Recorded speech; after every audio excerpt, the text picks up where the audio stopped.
Hi, welcome to the Underbuckle book review of Superman Family, The Giant Turtle Man, Otto Bender, Jerry Siegel, Jim Mooney, and of course many, many others. This book is packed solid, 660 odd pages. I think that's the biggest one yet, I think.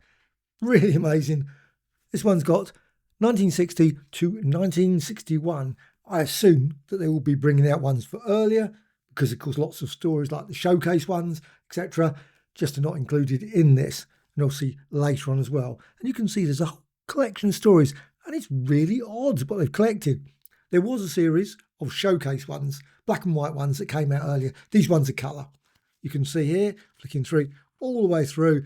It's a mix of different stories, Lois Lane, of course, and Jimmy Olsen, and others as well. But the showcase ones did just that, as far as I recall. Jimmy Olsen and also Lois Lane. But this has gone for a whole range of different stories that are spread all over the place. So let's just go through it. There's the titles. You can see there's actually a lot more titles than before. You can see Adventure Comics, you've got Superboy Comics, you've got the Action Comics, and many others. So you can see it's a bit of a mix from the usual. But it's brilliant. You've got Perry Olsen, Lana Lang, anyone that had a sort of, I guess, their own solo story, or solo-ish story, of course, combining with Superman or Superboy, etc., gets a story in here. I think that's just great, a really nice combination. But I guess if they bring out the Supergirl, obviously, which they have, Supergirl ones and others, there's going to be some duplication of the stories. But here's DC Finest, and there's so many stories in this. Most, of course, are 5 or 6 pages. You can see here from the numbers. You can see here, obviously, contents there. World's Mightiest Cat, and that's a real clue. The slight difference from the other ones. And you've got there, obviously, a Lois Lane one. You've got a Lois Lane, and then Lois Lane again, and then Jimmy Olsen, and so on, all the way from 1960, 1961, etc. And you can see some more stories as well. Just loads and loads. And they're brilliant. I've been dipping into them, just going backwards and forwards, reading different stories. I haven't been reading them in order, because that's the one thing about these. You don't need to worry about reading them in order. It's not like the Fantastic Four or any of those sort of things. You're not going to need to know something that happened before, because generally it doesn't particularly matter. Occasionally something else might be brought in later that was used a bit earlier, but beyond that, most time the stories can be in any order. So you've got here Supergirl. So you've got Supergirl here. Now you've got the cover. Now sometimes the cover's not used, obviously because of different reasons, because it's not included in the book, that they're not going to include that one because it might be the Superman story or something. If they've obviously just got the, say, whatever, Lois Lane story there, they're not going to put the cover for that. So let's just go through it. I think it's just a great set of stories. I mean, all of them are good. I love that one. I remember reading that in the Supergirl Omnibus. Very enjoyable. And then you've got Superman of the Past. And there's so many of these sort of imaginary stories and things as well, or ones where she sort of goes back in time, or she ends up getting superpowers, she marries Superman, and so on. There's just so many of these tales all the way through it. Roman stories, and obviously some of the characters look very similar to. And you got there Jimmy Olsen there, Monsters from Earth, as it says there, and thoroughly. I don't think there's anything when you read these that there's any sort of serious worry that anything's going to happen to Superman or any of the characters. They are just a lot of fun.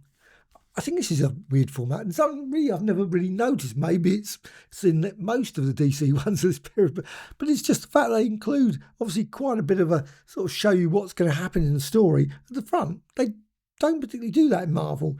The Monsters from Earth, and you've got that obviously there.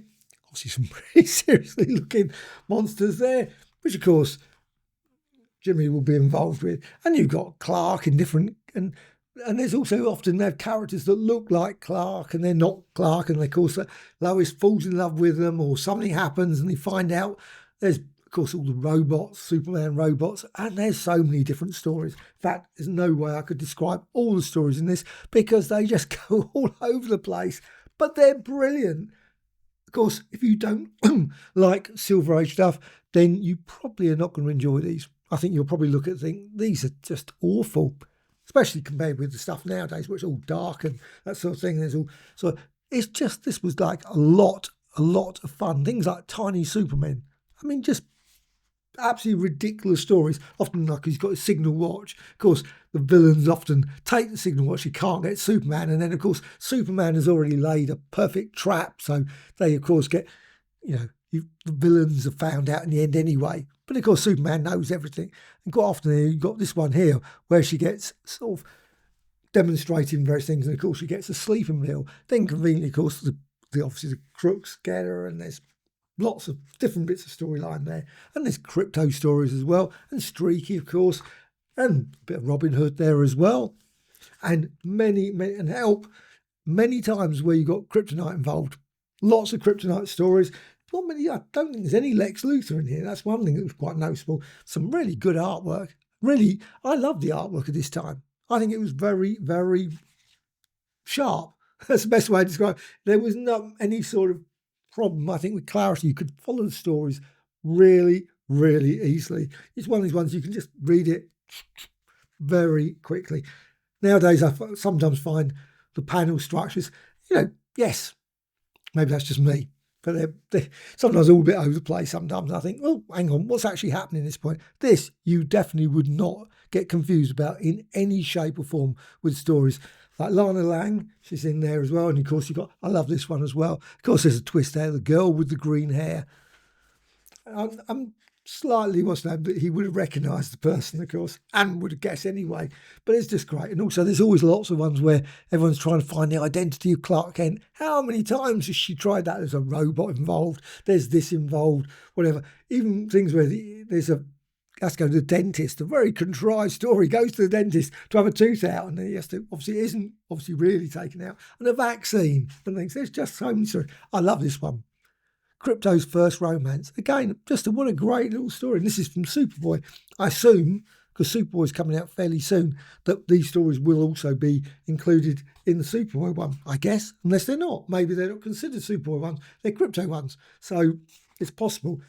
The Perfect Husband. See what I mean? There's someone looking like Clark. Conveniently, she falls in love with, and of course, there's nothing more sort of people getting zapped and whatever. So many great stories, and of course, there's good old Streaky there going back and being a bit disgruntled about various things there, and of course, Superman falling in love, etc. Again, that's where he suddenly realises that his wife's more powerful than he is. And he sort of feels a bit down, and of course she feels.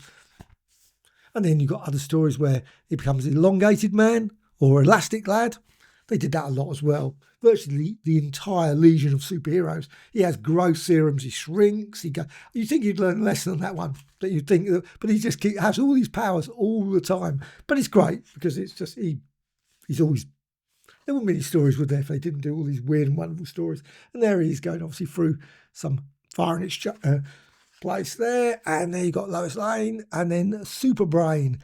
And some of the stories are actually quite odd. They really are. You just, when you look at them and think, I'm certain that they would never do these stories now. I'm quite certain some of them. There's definitely some, and the endings as well. Sometimes you're thinking, that is a pretty horrible ending, and also Superman really sometimes does do a lot of really quite trickery sometimes around some of these things. Then you've got Bizarro here as well. And you've got obviously Square there, square-shaped Earth, obviously. That would be very odd, wouldn't it? And you've got Aquaman turning up as well. Everyone seems to turn up. You've got Vikings turning up, which you can't beat, can you? Good old Vikings there. Another story there. And so on. Wow. This book is absolutely brilliant. If you love these stories, I actually preferred this over the showcase ones. Superman Family was one I half liked when it came out. I'd say it was enjoyable, but I didn't really appreciate the stories. Now, seeing them in colour, somehow this book has been an absolute joy to read through. I've been going through it thinking, well, that's a good story. And the Mad Woman Metropolis, all those sort of things. I mean, sometimes you read them and think, that's an interesting tale. And they are. There's a lot of really very odd stuff. And enjoyable stuff as well. This one, I think, is an absolutely brilliant addition. DC Finest Superman Family, yet another great addition, and one that fills me great hope about the Superboy that's coming out fairly soon. Of course, as usual, it's always got the back here. I wonder how long that will last, whether they continue. This seems to actually already only be, I think some of the early ones, they had 2 or 3, I think a few more pages than this, but you can see you've only got 6 now advertised. I'm surprised they haven't gone for a sort of like way Marvel epics, just have loads and loads of the entries there so you could see all the ones that are, obviously the future ones that are coming out. Clearly these ones are obviously already available, but it's really good that they've included on these on the back.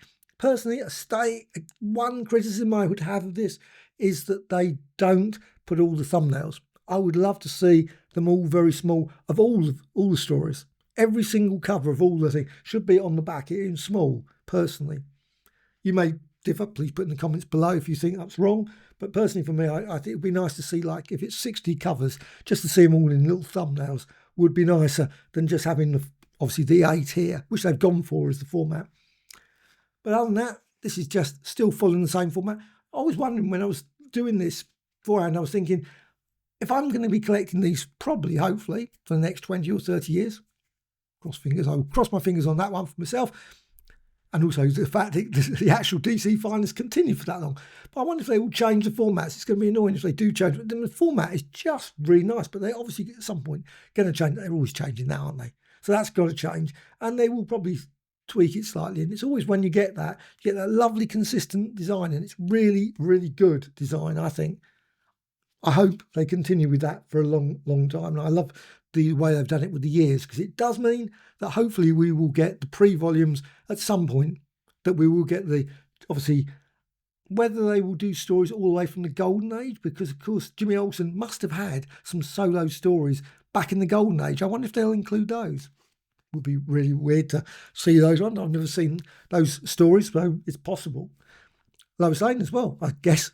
She must have had a few stories you could classify as solo ones. But it is nice, this book, for the fact they've included lots of the characters. It's not just the main two. You've got all of the main characters. If they've got a solo story, they seem to be put into this Superman family book, which I absolutely love. So, are you buying this?